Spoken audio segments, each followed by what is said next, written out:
Semuanya, perkenalkan nama saya Emiliana Kaliana Tantri dengan NIM 24101190 dari Prodi PKK 1 semester 1. Di sini saya akan membaca resum dan rangkuman pertemuan ke-6. Pengertian sosial. Struktur sosial adalah pola-pola organisasi dan hubungan yang diatur interaksi antar individu, kelompok, dan masyarakat. Komponen-komponen struktur sosial. 1. Struktur sosial. Pengertian dari struktur sosial: posisi atau pelayanan di mana seseorang dalam saling menentukan hak dan kewajiban, serta bagaimana individu dipandang oleh orang lain. Status ini bisa bersifat dicapai melalui contoh status sebagai anak orang tua, pelajar, dan pemimpin. 2. Peran sosial. Peran sosial adalah perilaku yang dihadapkan dari orang berdasarkan status sosial mereka. 3. Kelas sosial. Pengertian dari kelas sosial adalah pembagian masyarakat berdasarkan sosial yang biasa terkait dengan faktor ekonomi, pendidikan, dan kelas sosial. 4. Kelompok sosial. Pengertian kelompok sosial adalah kumpulan hidup yang saling berinteraksi dan memiliki rasa bersama atau identitas yang sama. Kelompok sosial dapat bersifat formal, keluarga, teman, komunikasi, olahraga, organisasi. 5. Identitasi sosial. Pengertian identitasi adalah struktur dan mekanisme sosial yang mengatur perilaku dan identitasi dalam masyarakat. 6. Norma dan nilai sosial. Pengertian norma dan sosial: aturan atau pedoman yang mengatur perilaku dalam masyarakat.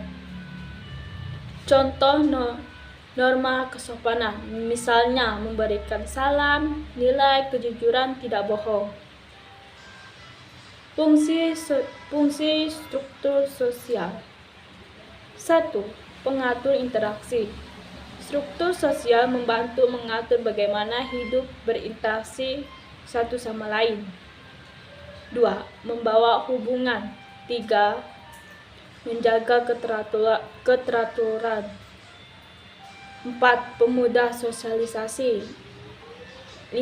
Struktur sosial menyediakan.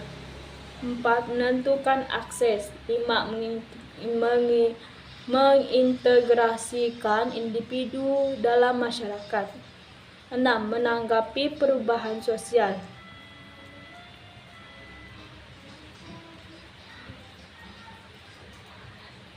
Kesimpulan, sosial adalah rangka yang mengatur bagaimana masyarakat berfungsi, mengkategoriskan interaksi sosial, dan bagaimana peran serta sumber daya. 1. Struktur sosial. Pengertian sosial memberikan rangka kerja yang memiliki masyarakat berfungsi secara tersebut.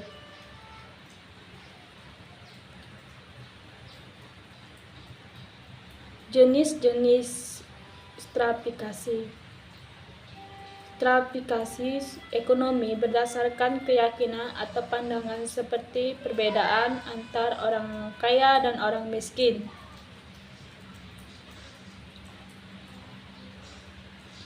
1. Teori stratifikasi sosial. Teologi berfungsi menyatakan bahwa stratifikasi sosial memiliki fungsi positif atau masyarakat dengan modifikasi individu untuk mencapai mobilisasi sosial. Perubahan proses individu atau kelompok struktur sosial satu lapisan ke lapisan lain. Jenis-jenis mobilitas sosial bervertikal, jabatan tinggi di perusahaan atau mendapatkan pendidikan tinggi. Mobilitas turun, menurun posisi sosial seperti kehilangan pekerjaan, kemiskinan, atau penurunan status ekonomi. Mobilitas horizontal, perubahan posisi dalam lapisan sosial yang sama seperti perpindahan pekerjaan dan satu protek yang lain setara dengan vertikal. Faktor-faktor yang mempengaruhi mobilitas sosial. Pendidikan, tingkat pendidikan lebih tinggi dapat membukakan peluang untuk mobilitas sosial naik. 8. Mobilitas sosial dalam masyarakat. Mobilitas sosial terbuka sistem sosial yang memungkinkan individu untuk bergerak bebas di antara lapisan-lapisan sosial berdasarkan individu antara lapisan sosial seringkali berdasarkan faktor seperti kasat dan atau status. Individu antar lapisan sosial seringkali berdasarkan faktor seperti kasat. Kesimpulan lapisan sosial dan mobilitas sosial adalah konsep-konsep yang menggambarkan cara masyarakat terstruktur dalam bagaimana hidup dapat berpindah atau lapisan sosial. Lapisan sosial mencerminkan bagaimana masyarakat ke dalam setara-setara yang berbeda, tapi